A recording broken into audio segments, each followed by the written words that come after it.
Thank you so much. How many of you were there yesterday? Wonderful. Had a good day? See, whatever you say in this room stays in this room, and there's no RAI guy out here, right? Except me. Good day yesterday? Yes. Could have been better? Please say yes. Yeah. So, I have a video. So just give me a second while I set this up. I promise you that you won't be disappointed. I know we are, five of them are standing and five of them are sitting and I'm standing firmly between you and lunch. We'll try to make this as interesting as possible. What we're going to discuss is on IoT or Internet of Things and how they are going to drive experiences in retail. A little edgy about this topic, primarily because of this whole thing called IoT. How many of you are very clear in terms of what IoT is?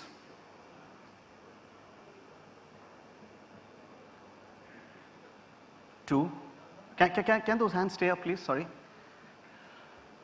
4, 5. Okay, and the rest? What is IoT?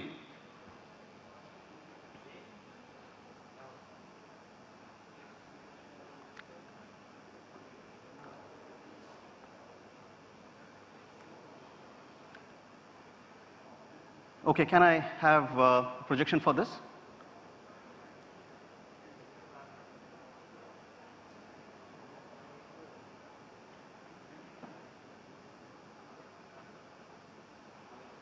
Sorry about this.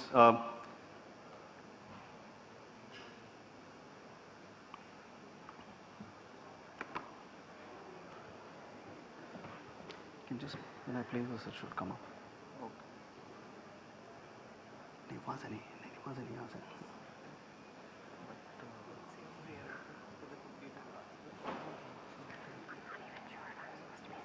You are. You're okay. Settings.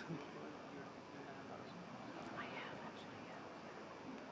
I thought GE predicts a bunch of retail solutions. What did this place go? It's actually one of my favorite areas to work in. Oh yeah, it's all good. Yeah. In general, like yeah, it's okay.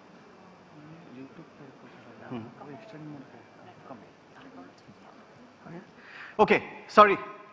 Reset. How many of you, about 5 or 6 said you know about IoT? And for the rest of you, including me, when someone tries to explain to me what IoT is, it's typically this way, without the sound. I don't know why. लेकिन sir मैंने भी तो वही बताया sir आसान भाषा में आपको अगर सिंपल भाषा पसंद हो तो scams etc. क्या बात Simple mechanical elements as wheels, levers, cams, etc. क्या बात Perfect. Please sit down. Thank you. Thank you. It's almost like. लेकिन सर मैंने भी तो वही बताया सर आसान भाषा में आपको अगर सिंपल भाषा पसंद हो तो It's almost like someone's going under a mountain of data and tough jargons and coming up with a mix, creating a word cloud out of it, and then explaining, saying, this is IoT. Who can give me a simple explanation of IoT? Jen, by the way, that was from a Hindi film. We'll probably need you to take you through that, but you'll love the movie. Yes. You can shout. Your refrigerator placing an order. That's an example. That's an example. Saying that. Definition. Anything which is connected to internet is IoT. Anything connected to internet is IoT. Interaction between the devices. Okay. Devices. Internet of Things. So devices communicating with each other using internet as a web-based platform. Okay. Delivering data from internet to various points. Okay. Automation. Yes, last. Anything that makes life simple and helps you communicate on. The Amir Khan, ladies and gentlemen. So, is this simple enough? Right? Internet of Things is when the physical world meets internet. The chair you're sitting on, right? If it's got a sensor which can transmit data, will probably tell you that or tell me that you fidgeted some 15 times when I was making a statement, right? So that's about Internet of Things. Now, the reason why I wanted to tell this is because there's a lot of confusion in terms of what's Internet of Things. Is your mobile phone an Internet of Thing, right? Is the mobile an Internet of Thing? Is your refrigerator right now? No. But if you put in a sensor that's able to transmit data, then yes. Jen, employees are Internet of Things, right? They can be a source of the Internet of Things. And if you go back, way back in 1974 is when this whole concept of IoT truly started, with the beginning of an ATM. Any guesses what happened here?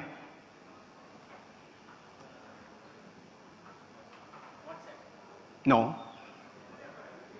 Related to IoT. One of the biggest mandates of IoT was established by, sorry? Walmart. Recollect the mandate way back in 2003 saying by 2005, January 1st, every one of their suppliers need to be on the RFID bandwagon, right? But obviously, it's a matter of history that didn't happen. 2008, there were more connected objects than people. Knowingly or unknowingly, things were getting connected onto the internet, right? And it is expected that by 2020, about 40 to 80 billion, 40 to 80 billion. Now, I understand that's a very large range, but you can't blame anyone for it, right? Because we're talking of the smallest and minutest of things getting empowered enough to connect to internet and to give you data which you can act on. End of the day, that's what it's finally all about, right? It's about data that's generated and that's acted upon. So what we will do today is firmly focus on retail as an industry and talk to these 5 experts out here and understand from them very, very clearly 2 or 3 things, right? And my suggestion to you is if you have a question in between, please stand up and ask. Let's not wait till the end of the presentation. Let's ask there, grill them. Don't leave them, please, right? The whole idea is to understand. Yeah, sure. The whole idea is to understand as to how have they in their individual capacities. See, they represent a range of industries. And a couple of them are solution providers, and Jen, I guess you also have had an IoT company of yourself. So there's a vast, bag of experience out there. We'll understand from them as to what did they try, what did they do. Most importantly, we'll understand from them what is it that they tried to do but didn't work, and why it didn't work. I think the lesson for all of us is to figure out what do we do when we step out of this room from an IoT perspective. Sounds fair? I have your support in grilling them? Start? Okay, now before that, in a quick round of introductions, Shirish is with Major Brands, Apparel. Sandeep was with the apparel industry, then he's moved on to Jubilant, so QSRs. Manoj is with Apparel again. Josefa is a service provider. He always works on the edge. Completely Internet of Things type. Jen, obviously you heard her right now. She's with Wooker, but then she's got fantastic experience in the IoT space as well. Right? So all set. So what I would like to ask the gentleman out here is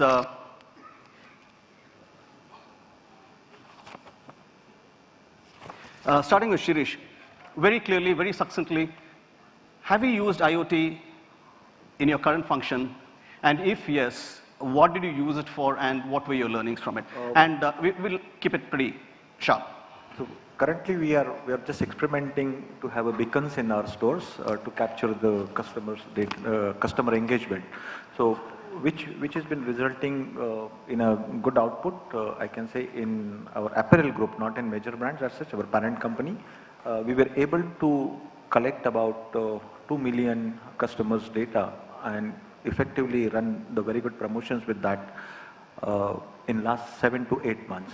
So that is the starting of IoT at this stage, I can say. So you use beacons in stores? Yeah, beacon in stores. And you reached out to consumers who walked in, yes, and you collected data and you were able to offer personalized information? Yes. Yeah. Okay. Sandeep?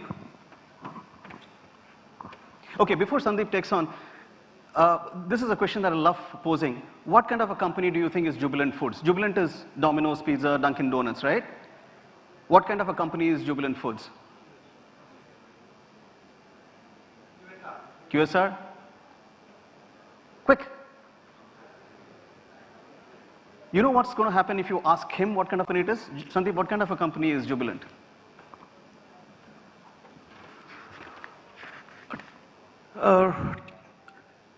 Technology company delivering food.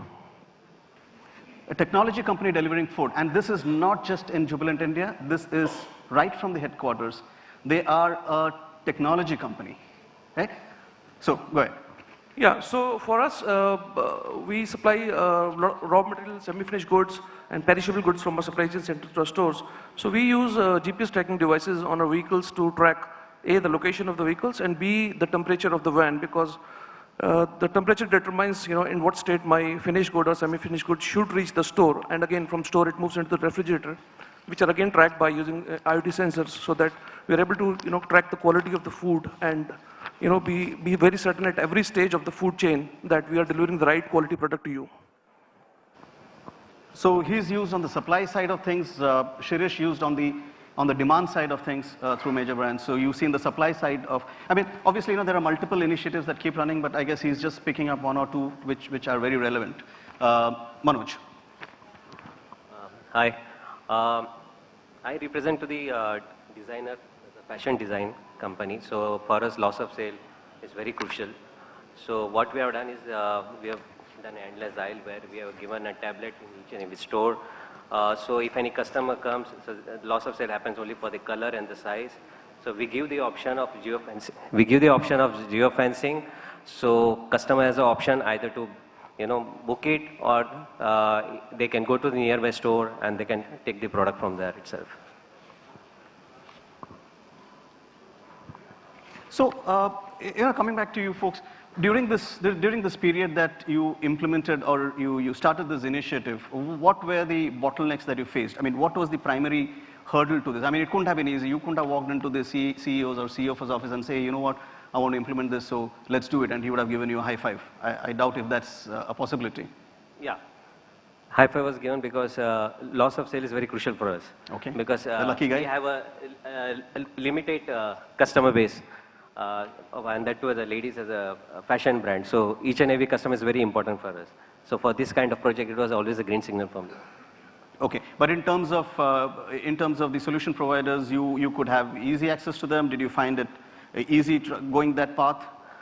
Initially, it was not, because we had to train our staff itself to take that iPad or a tablet to the customer, how to use it, and give the consumer the feeling of individual feeling that it's very easy to use and you can buy it, you can book it, and you can take it. Okay, so the education piece. Yeah. Sandeep, any issues that you found when you started off on this journey? Not in this aspect, but when we try to replicate this with our delivery vehicles on the motorcycles, there we find some challenges because there was a wide variety of vehicles. In supply chain centers, there were limited capacities of vehicle, limited type of vehicles. But on the bike, there were different varieties, and there were challenges with the kind of voltage the devices required. So we faced challenges in that and that front, and then we revisited and took a different route of fixing that approach. And did that push the project off track by a few months? Yes, it did. But then, when we applied our learnings and took the new route, so I won't say that time got wasted because the learnings were applied to a lot of other things. So we were able to kind of fast track the next project. So we kind of covered up for the loss we had. Okay.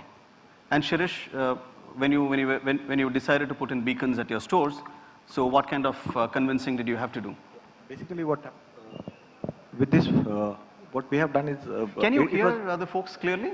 Because I can't, standing out here. You can, right? That's fine. We have a club Apparel as our loyalty program in UAE for Apparel Group, and there our condition to have a kind of become a member to get an app downloaded. So it was definitely difficult to convince someone to download the app and become a club Apparel member. So, but then when the promotions and all started flowing instantly, that really gave us a good result. And And then that's a fruit, what I can say, when about 2 million Club Apparel members have been already registered in a very short span. So yes, initially there was an apprehension by the customer to download the app, but then it worked well. So I know some of the challenges, the way it's coming, apart from Sandeep who mentioned that there was a hardware challenge in terms of the motorcycle batteries as vis-a-vis the truck batteries. The others were referring to challenges more from an employee training perspective and a customer acceptance perspective. Josefa, do you see these challenges, or are these guys just overstating things? They certainly have far more experience than me, but Hey, what we're nice. seeing is what we're seeing is like a confluence of technology providers in the IoT space coming in touch. So, we used to first track people. Now we are tracking what your employees are doing, where your products are, and I think on a daily basis, you're seeing the IoT ecosystem just grow a lot more. So these problems which did occur 6 months, 12 months down the line, before, and are now sort of going away.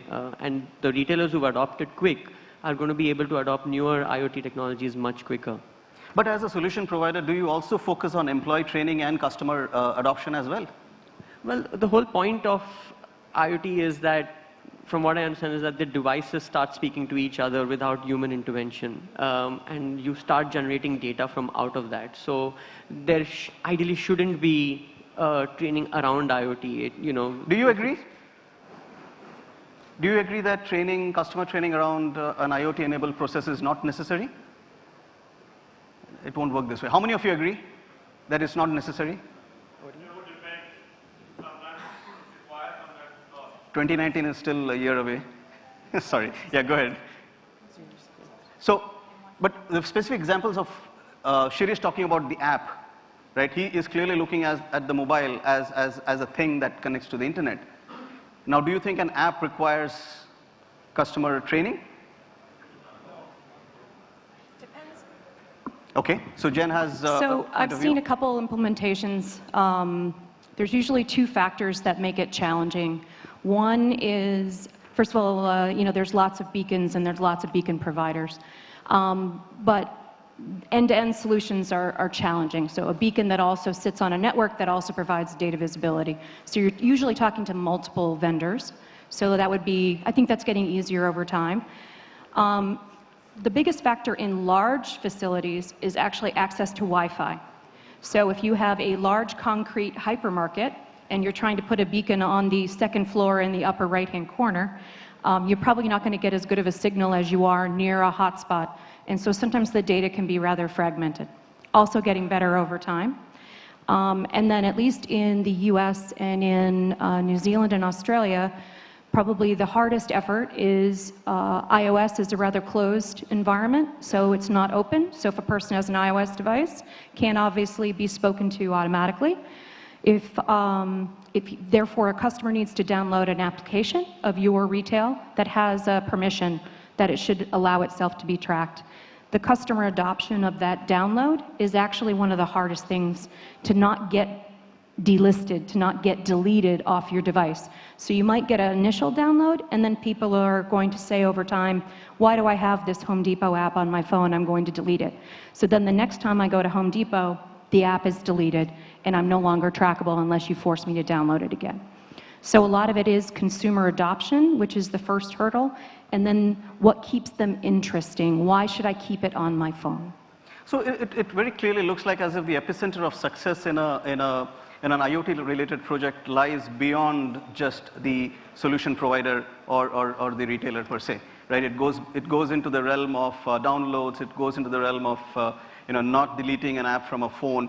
How do you then suggest that retailers face these challenges? Because these are things that happen day in, day out.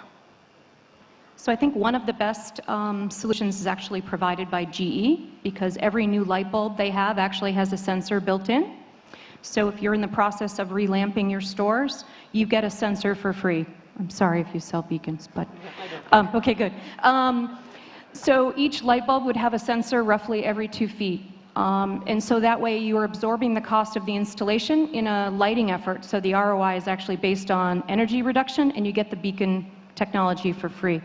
That also sits on top of a Predix platform, which essentially allows you to aggregate all your data around all your stores. So now it says, Jen Millard is near the milk aisle, and she's standing in front of low-fat milk, and we want to entice her to buy the regular milk or a yogurt or whatever. So then I can actually sense where the customer is and actually react with promote or some call to action in real time. But without that sensor backbone being in your stores completely, you're limited by where the beacons are placed. And then, of course, I'm still limited. I have to have the actual connection to the platform, which would typically be a couponing app or some way to engage. So which gets me to the point, so do you have clearly defined use cases when you're going in for an IoT kind of initiative?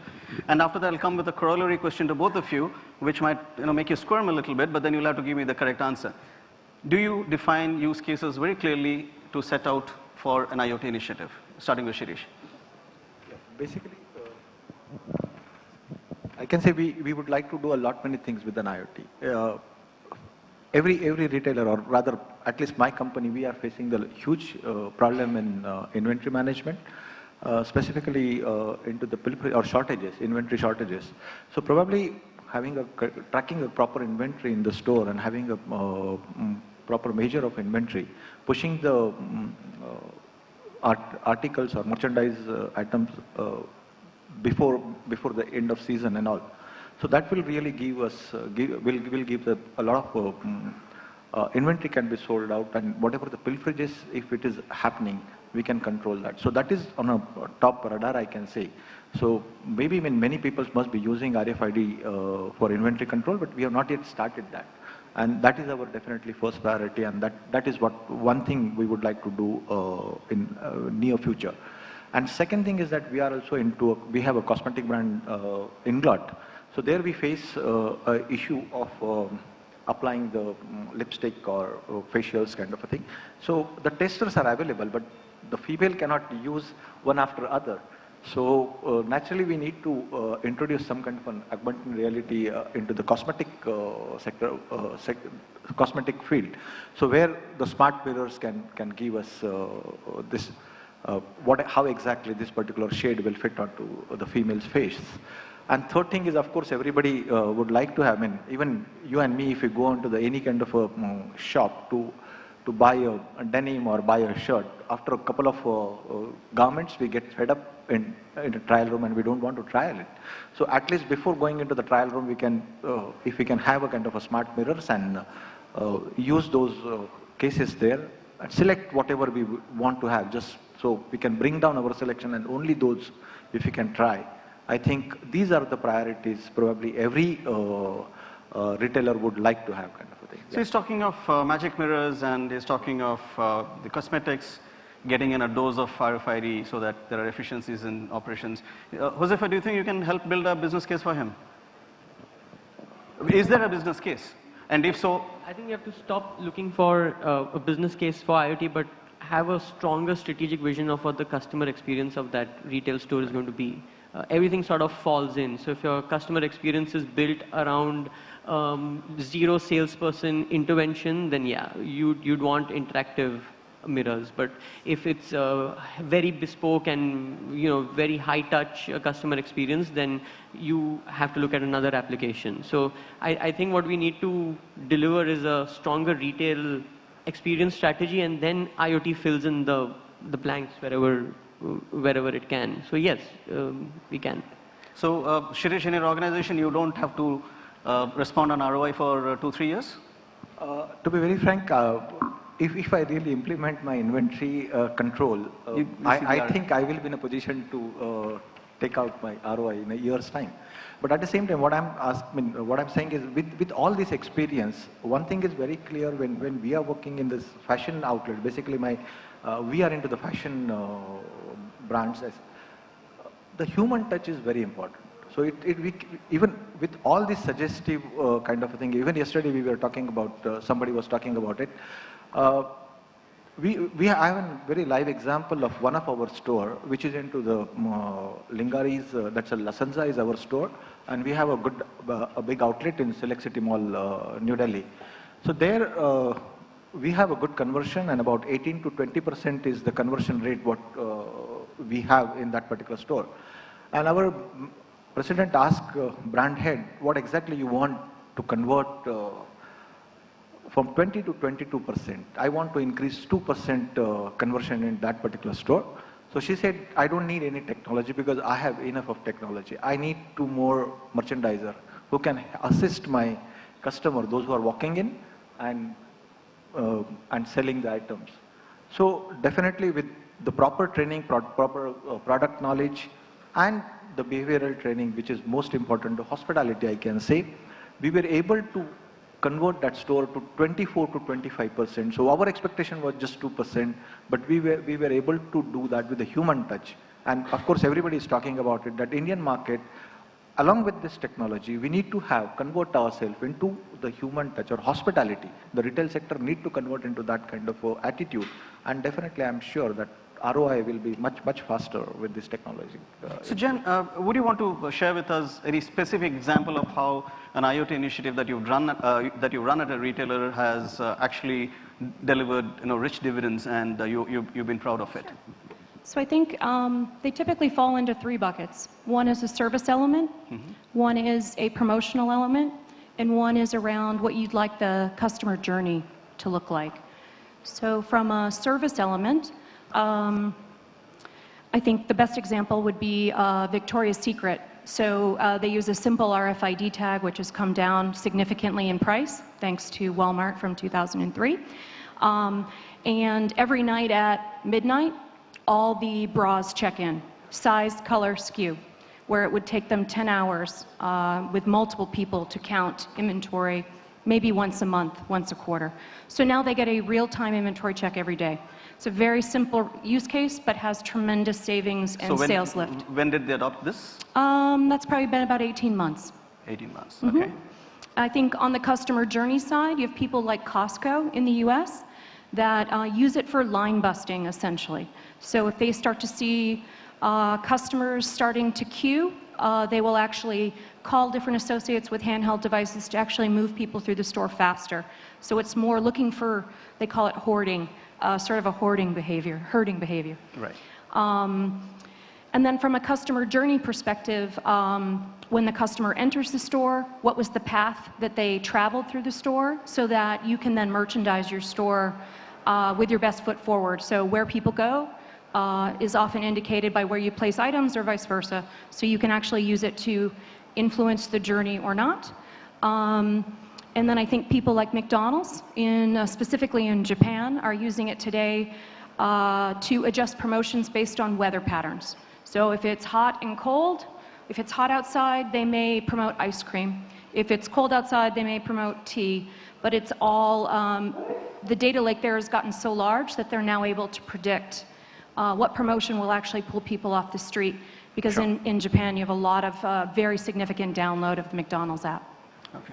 So Sandeep, would you want to share with us, something which you desperately wanted to do? You had all the right approvals and it was ready to go, but then for some odd reason it just didn't take off. So, I mean, I would, in my previous assignment, may have wanted to mimic what Shirish has done already, or in process of doing, the RFID-based counting. And that's been, there for last, I think, 4 years in that quarters in UK. But the operational challenges around that, when we talk about the training and the other part, it's a lot there, specifically in Apparel space, I would say.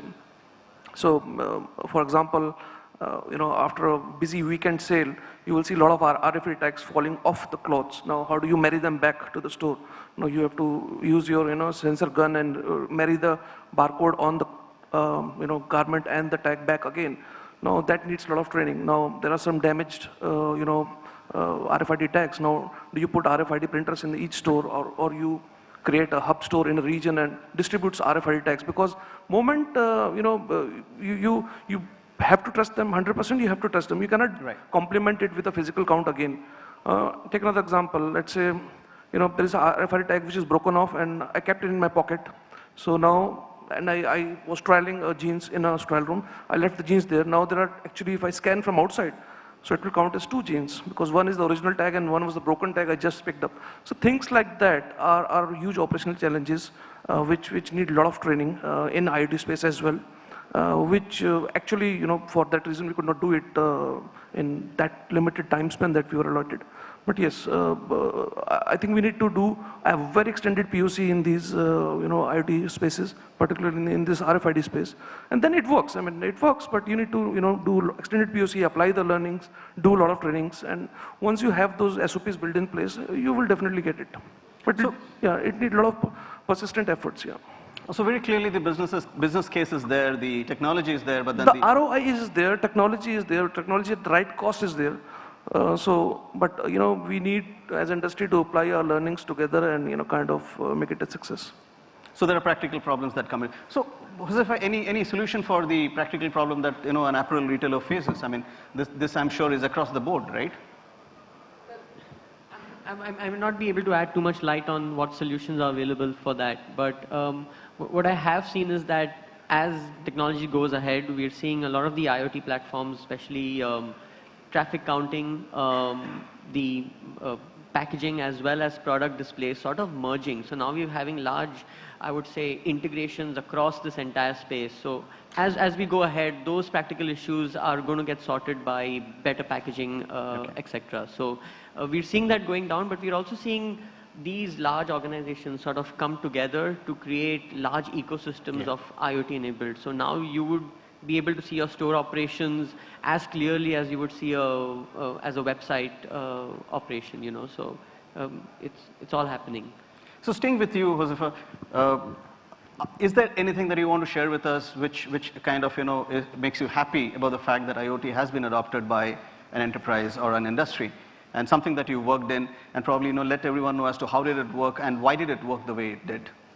Sure. So something which I'm really excited about is we've just developed a partner with Chroma, a hat tip to Ranjit, for a recent Gadgets of Desire store format, which is a much smaller footprint store format. We're looking at around a 2,000 square foot footprint down from a larger format that they have, and we make it 100% tech enabled with almost 8 to 10 digital interactive devices for people for shoppers to really engage with the entire inventory of Chroma without having to spend on the large real estate. So that is still a work in progress. It's launched in Delhi, and we're trying to see the results of it in the next few months. Hopefully, if that works, we'll sort of see more larger retailers doing neighborhood formats, but still creating really high ROI by recognizing their customers, by allowing them access to inventory of their entire network and removing the friction from the sales. So I'm very excited about that. So I clearly see two aspects to it. One is the fact that the very act of taking it off the ground, taking the initiative off the ground, that's one challenge in itself. And the other is making sure that it brings in the business benefits. Very clearly, it's taken off the ground. So what did you and Chroma do right that it actually took off in the manner that it did? I think Chroma had a very strong strategy, and I think everything flowed from that, right from how interactive to make it, or how technologically intuitive to make it. It all flowed from a good strategy of what the customer experience should be. And the technology just fills in the gaps, and the good part about IoT is that the technology will get smarter and smarter. So the interactive screens, we hope one day will be able to recognize me as I go close by to it and are able to pull out electronics which I have purchased in the past or are complementary to what I am doing. So the good part about IoT is that we can scale things up and add things on as the customer and the solutions evolve. So if Ranjit, can I take the liberty of pulling you in since it's about the... Yeah. So did I. No, so because this is a success story, I'm sure all of us want to know as to how did this happen, right? I mean, we don't really want to be committing those same mistakes which others do. So what did you do? Did you get the big picture right and then plugged in the smaller points, or what is it that you did which resulted in... Can I have a microphone here?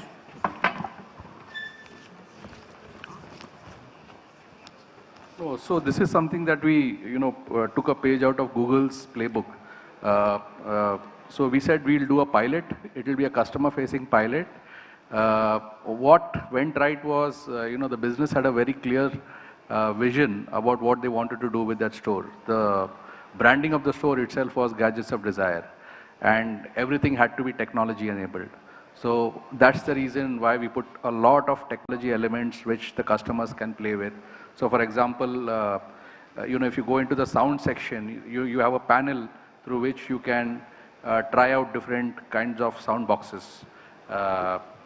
Otherwise, you would have to try them all individually. There is the endless aisle, and lots of very interesting concepts. Not all of them are working today as advertised, but it's a learning for us, and hopefully over the next few months, as Josefa said, we'll get the those rough edges ironed out, and things will be much better. And then once that is done, we plan to scale it up and take it to a lot of other stores. Sure. Thank you so much, Ranjit. I really appreciate you sharing that.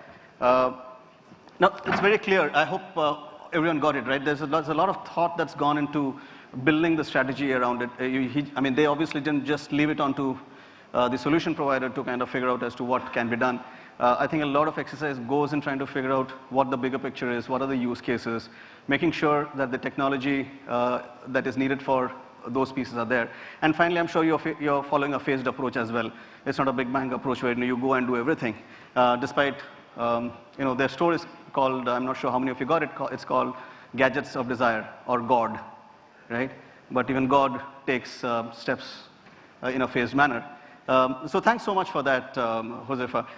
Now coming to Manoj, are there any initiatives around IoT? It could be on the demand side, it could be on the supply side. Are there anything that you are planning in the next 12 to 24 months?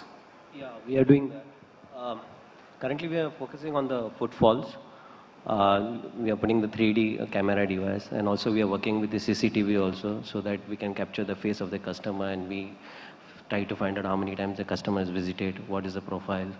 And secondly, we are also trying beacon, so that, but the only challenge we find when we deal with the POC with the beacon is like customer is not ready to put the Wi-Fi on or Bluetooth on. So we have to convince them, we have to train them, it's a security issue of their data. So that's what we are doing it at present. Okay, all the very best with you, for you. What about you, Sandeep? What about your initiatives in the next 24 months? Yeah, so like we currently provide the tracking of our pizza right from the, the very minute you place the order, when it goes to oven and moment it leaves the store. Now, from the moment it leaves the stores and reaches, you don't have any tracking. So we're trying to bridge that gap, and you will be exactly able to see, where your pizza is. So we're doing some pilot in that space. I would like to ask you something. Whenever an enterprise figures out that things are not really going right with the initiative that they took, do they go ahead and correct it, or they just pull the plug? I think it depends on the enterprise, honestly. I don't think the IoT journey is ending. So I think most people recognize there's bumps along the way and there's adjustments that need to be made. I do agree with the panel that having a very clear defined strategy about what you're trying to solve, you may not have the answers, but you may know that that's the question, is the best place to start. Often the groups that just want to do beacons for beacon's sake don't really know what they're actually trying to accomplish. So I'd suggest that you spend some time on the strategy first and expect a few bumps on the road, but eventually you'll get there. Correct. And I guess it's also very important to have a future strategy rolled out as well. What next, right? That's very crucial. You've put beacons all across the place. You've dotted the place with beacons, right? You've kind of preached personalization to the world. The whole question is then what, right? Then as a consumer, okay, I get, let's say, recognized when I walk close to a Dunkin Donuts store, but then what? Do I get a free donut? Do I get 25% off? What is it, right? So I guess those are the questions that the enterprise needs to answer. But I think we've got a fair idea in terms of how the need of IoT devices and IoT strategy differs from company to company, from segment to segment. And that's obviously there because of, in some cases, the supply side is heavier. In some cases, the demand side gets heavier. Right? We really haven't touched on the consumer part of things in terms of a Fitbit or a wearable, for that matter, because of lack of time. Otherwise, we could just go on and on as far as this is concerned. The other thing that has come out very, very clearly is the fact that there has to be a strategy behind it. And thanks to you all for at least telling us as to where you went wrong, or not really wrong, but in terms of where you came up with unanticipated problems or unanticipated issues. It could be as simple as Wi-Fi not reaching at certain parts of the store, right? I recollect about 8-9 years back, I was working with a retailer, and the CIO was hopping mad one day because he had put the finest of technology in his warehouses, but somehow the data from the stores did not come to the HQ. And then they finally realized that I will not name the place; the name place will give it away. They finally realized that at the store, in that place, there are monkeys which were merrily, hanging onto the bar, the wireless antenna. So. Things do go wrong, but I think the important thing is to kind of keep the larger picture in perspective and make sure that you work with a good technology partner. I think you mentioned right at the beginning about confluence, right? It's IoT. When you talk IoT, it's about a confluence of providers, and it's a deluge of providers. I can tell you, I've been a service provider myself, but I'll tell you that it's a deluge of providers, right? And if you look at maps that kind of map out the IoT providers, you will see the numbers exponentially increasing from year on year, because everything is getting more and more granular, and you get more and more devices in. So that's about it. But before I leave, I thought we'll just quickly. We heard a lot about the Indian context. Jen gave us a little bit of the American concept or the global concept. You've heard of Nordstrom. So Nordstrom runs what is called as Nordstrom Local, which is a 3,000 square feet store, which is all about personalized tailoring, and it's all about you taking an appointment and you getting there and your stuff being there, made to order. You've heard obviously of Amazon Go, right? Who's not heard of Amazon Go? Good. Ocado is again an e-commerce company, but then it's completely automated the whole process of packaging those goods which they have to ship. And please read up on it. It's a fantastic case of how they've used technology here.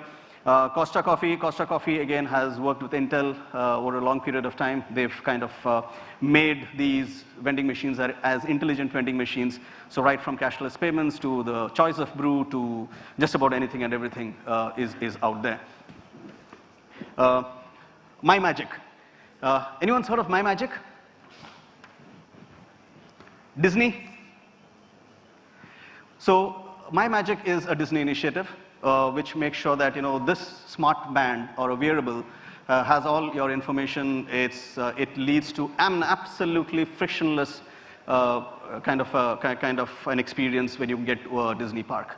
So right from cashless transactions to your rides to just about everything, and this is one of the areas that's catching up. But then the point is, now what? Then what? Right? The whole question is, okay, you've got this, you've got the wearables, you've got consumers connected. Then that's where you get into what's largely known as a space called the customer experience management case, wherein that's where you drive the engagement dialogue. That's where you drive dialogue to make sure that the very reason of this connection is established. And then there are multiple other examples. Lululemon, Macy's, Starbucks coffee is very important. Home Depot, Rebecca Minkoff today morning. Govind mentioned about Rebecca Minkoff, right? It's personally one of my favorite stores in New York. It's all about how to use technology to enhance customer experience. What is this? Sorry? It's Internet of Everything. So the way you look at it is, the way everything is going, it's about the Internet of Everything, right? It's not about, you just realize that anything and everything can be connected to the net, to the Internet using a device. And as we go along, obviously there are questions of data privacy and others which come in, then GDPR and everything steps in, but that's a different ballgame. The whole aspect out here is anything and everything can be connected onto the Internet. Data can be got from these devices. You need to make sense of the data and deliver an experience. So there is simple 3 or 4 steps. But then as a retailer, am I correct in concluding that as a retailer, you need to understand what you want to do, you understand very clearly the limitations, and then take a phase-wise approach? Can I add something? Sure. See, to be very frank, every retailer, organized retailer at least, they have already started the journey with the people counting machine, and they plan their manpower with the help of people counting machine. So it's not it's an evolution. Every day there will be new things will come and then we will adopt it. It's a matter of time. So that is what I wanted to just add. Any questions? I thought you would ask questions in the middle of it, but I guess either you were too flowed or you were too bored. Yes, sir. He's got the microphone first, so it's coming. Yeah. Good afternoon. Good afternoon. I'm Jayan Jain from Reliance Retail. Yes, sir. Appreciate the panel sharing their perspectives and views and cases. Thanks for your experience. Just a question, and this could be to the entire panel. Sure. How would the new GDPR guidelines and requirements affect the kind of plans that you have to bring in? Because almost everything that we do with the IoT in retail tends to collect a lot of data about our customers. Now, how would these new requirements actually affect the kind of plans that you have? So I'll let one of you take it, then I'll probably add my 2 bits. Sure. I think primarily from a customer perspective, it's really about creating a strong opt-in to whatever retail program you're doing. The moment you do that, a lot of you are protected from a GDPR perspective. So opt-in is going to be really important and you can incentivize a customer. So when you're looking at enhancing his customer experience, when he walks in the store, you want the store to recognize him. There has to be a strong opt-in activity around it. As long as you don't know who the person is, you can still capture things like MAC IDs, even if they're dynamic. You can still do that and still not be in conflict with GDPR. Maybe you want to add that? I think where you host the data is obviously the main component of the GDPR. So, your country of origin and country of data collection. There are rules that vary around the world. I think one of the most sensitive issues that's presented is how you deal with children. So in the US, the GDPR isn't as scary as COPA. So, special visual imaging of children, things like that. So depending on the region of the world, I'd be very cautious, but it's also the adoption of the customers as well. So if customers are uncomfortable with image capture, the technology is always ahead of the customer. So it's ultimately your brand that they trust. So reinforcing the brand recognition, you can follow the rules of GDPR probably very easily, but making sure that the brand trust isn't violated is probably the bigger resolve. And just to add to it, I'm currently in an area of, I work with enterprises on customer engagement and customer loyalty. GDPR is actually a formalization of things that enterprises should be doing anyways. Right? GDPR states that as a consumer should have absolute control over data, consent. Consent has to be explicitly mentioned and obtained. Right? And third is the fact that as a consumer, if I want to delete data, I should be able to delete data. Right? Those are concerns, very valid concerns, and the reason why GDPR came about is because enterprises didn't take that very seriously, and hence it's now enforced. And the fines are so steep. I'm hoping that not many enterprises have to pay fines, because that will clearly wipe them out of business. But you're absolutely right. GDPR is a very important component, whether or not it's applicable to India, but that's a concern that has to be addressed by enterprises out here. Thank you so much. I think, can you? Sure, thanks. Any more questions, or you had one? Okay. Good afternoon, panel. My name is Sudarshan from In-Store Technologies. Sure. Is there a multiplier effect possible with IoT, especially given the focus area of problems that it solves is in cost savings and optimization? Is there a multiplier effect possible with this technology at all? If yes, how much in your? Can I? Anyone wants to take that? So a multiplier effect is possible. At the end of the day, what it's going to impact is customer experience. And the moment you touch anything which is customer experience, there are multiple factors that you're touching along the way. So what you think of as a smart supply chain technology could end up impacting customer experience, will end up impacting customer experience. For example, his whole initiative around tracking of trucks, or making sure that the stuff is refrigerated throughout the way, will end up impacting customer experience when you eat the burger. Right? So there is obviously a multiplier effect which comes into play. So you had a question. So, I'm just connecting back to the earlier question on GDPR. So I'm not a customer of the retail outlet, but I walk in and earlier one of the panelists mentioned that my images are being stored, saying that you want to check how many times have I walked in. I'm not a customer, I've not given any consent. So does that tantamount to invasion of privacy? Should the store be putting up a signage saying that we are capturing images because we want to do following things? If you don't want to come, then please stay off my store. I don't think they'll be able to say that. Okay, I want to answer on your behalf, but yeah, you got the question. So, am I as a retailer allowed to capture images of all people walking in so that I can use it for analytics saying that, okay, because you're recognizing my face and you don't have my consent still, but one of the panelists mentioned we capture who's walking in. So is it allowed or see, as long to be very frank, you are not allowed to send an SMS and all unless... no, about capturing of pictures. But as soon as you are walking into my my store, I'm recording you, irrespective whether you have a consent or not, because it is for my security. I need to do that. And the focus of the focus of legislation happens to be on PI, which is personally identifiable information. That's the key. So if you are capturing PI, then you better be on the right side. Yeah, otherwise you open to a legal action. Isn't it also subject to the use case? In this case, it is security and surveillance. So long as you're not using that to identify and market, to push marketing, I think that's a legit use case. But if that is accompanied by consent, of course, that seals everything. Correct. So because then, correct. But you're not going to get consent like 100% all the time, right? 15% off on every consent you give. Correct. Whatever. So 1.5, yeah. 15. No, but you're right. You're absolutely right. I mean, using the data is important. Capturing it is one part. But if you use it to deliver something personalized, ideally, consent, explicitly sought consent is required.